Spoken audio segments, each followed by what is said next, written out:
చెప్పండి సార్.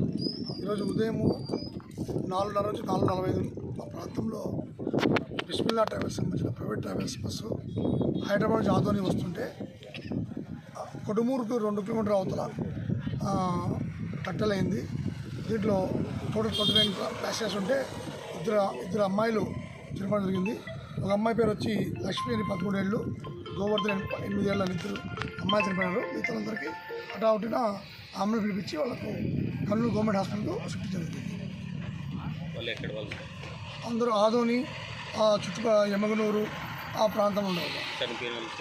చనిపోయిన హైదరాబాద్ అని చెప్పారు.